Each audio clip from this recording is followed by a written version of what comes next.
کہ سابق police officer کیا اس کے بارے میں رائے رکھتے ہیں اور ڈپارٹمنٹ کی پالیسی کیا ہوتی ہے، یہ ان کی زبانی جانتے ہیں۔ ملک صاحب آپ کا بہت شکریہ۔ ملک صاحب سب سے پہلے تو یہ بتائیے گا کہ آپ کے علم میں ہوگا کہ بہت سارے لوگ منشیات کے مکروہ کاروبار میں بھی ملوث نکلتے ہیں اور ان کے خلاف ڈپارٹمنٹل کارروائیاں بھی ہوتی ہیں، پھر کچھ عرصے کے بعد وہ دوبارہ اسی جگہ پہ اسی اپنے عہدوں پہ دوبارہ فائز ہو جاتے ہیں۔ تو آپ بطور ایس ایس پی ڈسپلن رہے، آپ کے پاس بھی ایسی شکایات آتی ہوں گی، ایسے معاملات آتے ہوں گے، تو کیا اس کا مطلب یہ ہے کہ کہیں نہ کہیں سے ان کو آشیواد حاصل ہوتا ہے سینئر افسران کا، اس لیے ان کو دوبارہ بحال کر دیا جاتا ہے؟ شیخ صاحب شکریہ، آپ نے مجھے موقع دیا بات کرنے کا۔ اس میں گزارش یہ ہے کہ کوئی بھی شہری جو ہے وہ قانون سے بالاتر نہیں ہے،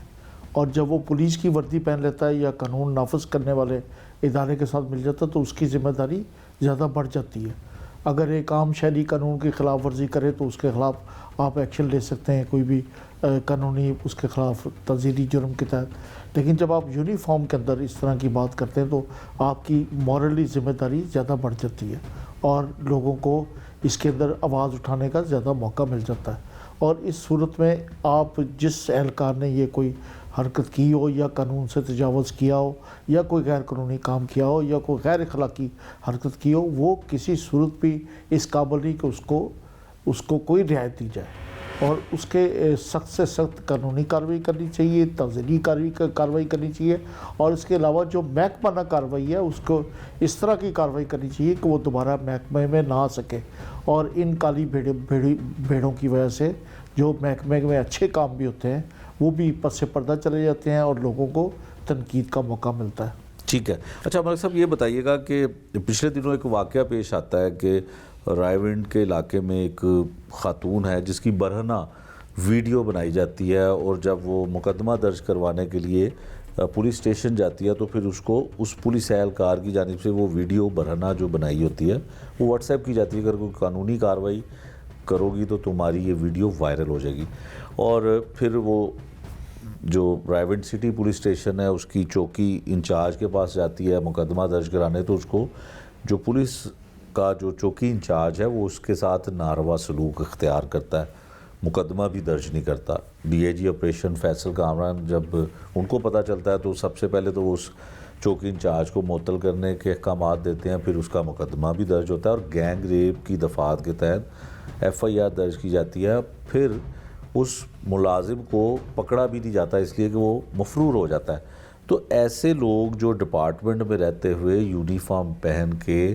وہ ہینیس کرائم کرتے ہیں کہ ایک خاتون چاہے اس کا کس طرح کا بھی کردار ہے اس کی برہنہ ویڈیو بناتے ہیں، اس کو بلیک میل کرتے ہیں، اور شاید یہ سب لوگ تو ایسا نہیں کرتے، لیکن آپ کا ڈپارٹمنٹ ایس او پیز کیا ہیں، مطلب کیا ہونا چاہیے اس میں، کس طرح سے کارروائی ہوگی؟ اس کو ڈسمس کیا جائے گا لیکن پتہ یہ چلے گا چند سال بعد 2 سال بعد وہ دوبارہ پھر بحال ہو جائے گا؟ میرے خیال میں جہاں پہ عورت انوالو ہو، وہ کوئی بھی کسی طرح کی بھی عورت ہو، عورت قابل احترام ہے، دین کے حساب سے بھی ہمارے معاشرے کے حساب سے بھی، چاہے اس کا جس طرح کا بھی کریکٹر ہو، لیکن جس عورت کے ساتھ زیادتی ہو تو پولیس افسر ویسے ہی باؤنڈ ہے قانون کے تحت کہ اگر اس کے خلاف کچھ اس کے پاس کوئی شکایت آئے تو وہ فوری طور پر پرچہ درج کر کے اس کی قانونی کارروائی کرے، اور اگر کوئی یہ اس پہ قانون پہ عمل درآمد نہیں کرتا تو وہ اس کے خلاف کارروائی ہونی چاہیے، کیونکہ پولیس افسر کی یہ ذمہ داری ہے کہ اگر اس کے پاس کوئی قابل دستاندازی جرم کی اطلاع آئے تو اس کے اوپر کارروائی کرے۔ اب جہاں تک بات یہ ہے کہ وہ دوبارہ کس طرح آ جاتے ہیں، تو اس کے اندر کچھ میرا خیال ہے انکوائری میں یا ثبوت لانے میں کچھ ایسے سکم رہ جاتے ہیں جن کا فائدہ اٹھا کے وہ عدالتوں کے ذریعے یا کسی اور ذریعے کے وہ واپس آ جاتے ہیں۔ تو اس سلسلے میں جو ہے اس طرح کی تربیت کرنی چاہیے انکوائری افسران کی، اور کہ وہ اس طرح کی مضبوط شاختوں کے ساتھ ان کے ایسے لوگوں کے خلاف کارروائی کریں کہ وہ دوبارہ کوئی انکوائری میں ایسا سکم نہ رہ جائے کہ وہ بحال ہو کے دوبارہ واپس آ جائیں۔ اچھا ملک صاحب، اگر انکوائری بھی تو پولیس ڈپارٹمنٹ ہی کرتا ہے نا، مظہر اقبال جو اتنی دفعہ ڈسمس رہا، اتنی دفعہ معطل رہا، اب وہ پولیس کی حراست میں بھی ہے، مطلب اے این ایف نے اس کو گرفتار بھی کر رکھا ہے، تو ایسے لوگ بھی تو بحال ہوتے ہیں، اس کا مطلب ہے کہ انکوائریز ٹھیک نہیں کرتے افسران؟ یقیناً کہیں نہ کہیں تو ایسی جگہ سکم موجود ہیں کہ یہ ایسے لوگ دوبارہ بار بار آ جاتے ہیں، یہ کسی ایک شخصیت کی بات نہیں ہے، یہ ایک سسٹم کی بات ہے کہ اس سسٹم میں کسی ایک آپ آدمی کا نام لے کے یا کسی کو سائٹ کر کے اس کو وہ یہ نہیں. لیکن ہم دیکھتے ہیں کہ معاشرے میں اس طرح کے لوگ جو زور آور ہیں یا جن کے نام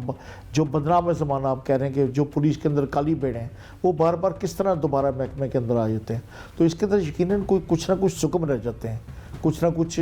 ایسے انکوائری میں ایسی چیزیں رہ جاتی ہیں کہ جو کہ انکوائری افسر ان کو ثابت نہیں کر سکتا، یا آگے جا کے ان کو موقع مل جاتا ہے ان چیزوں کا، ان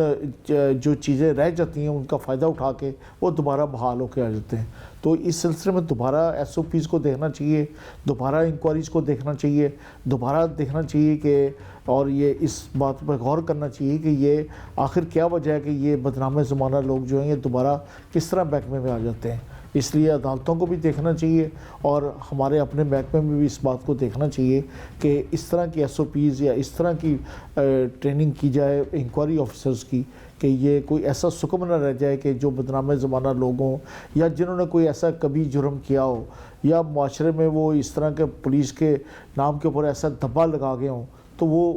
دوبارہ واپس محکمے میں نہ آ سکیں. جب صاحب ڈسپلن فورس پولیس ڈپارٹمنٹ کو کہا جاتا ہے کہ جی ڈسپلن فورس ہے، آپ نے بھی اتنے برس نوکری کی اس ڈپارٹمنٹ میں، تمام اہم عہدوں پہ آپ فائز رہے، یہ ڈسپلن فورس عملی طور پہ ہے؟ دیکھیں آپ اس کو اوور آل تو پوری فورس کو آپ برا نہیں کہہ سکتے. پوری فورس میں اگر آپ چند چہرے جب سامنے آتے ہیں تو ظاہر ہے وہ پوری فورس کے بدنامی کا باعث بنتے ہیں. لیکن آپ یہ دیکھیں کہ فورس میں لاکھوں لوگ ہیں لیکن سارے برے نہیں ہیں. تو چند لوگ جو اس طرح کی آ کے بری حرکت کرتے ہیں یا جو میڈیا میں آ کے ایسی باتیں سامنے آتی ہیں جس کی وجہ سے پوری فورس بدنام ہوتی ہے، تو یقیناً یہ ایک ڈسپلن فورس ہے. یہ لوگوں کی خدمت بھی کرتے ہیں، اپنی جانیں دیتے ہیں لوگوں کی حفاظت کے لیے. لیکن اس کے ساتھ ساتھ ایسے لوگ بھی ہیں جو کہ اس محکمے کو بدنام کرتے ہیں اور جس کی وجہ سے ان لوگوں کے کام پیچھے رہ جاتے ہیں، پس پردہ رہ جاتے ہیں، جو کہ عام جو پولیس کے لوگوں کے حفاظت کے لیے اپنی جانیں قربان کرتے ہیں، جو اپنا فرض کی ادائیگی کے لیے اپنی زندگی دیتے ہیں. تو ان لوگوں کا بھی کام جو ہے وہ پس پردہ چلا جاتا ہے ایسے چند اوباش لوگوں کی وجہ سے جو کہ محکمے کی عزت کا خیال نہیں کرتے.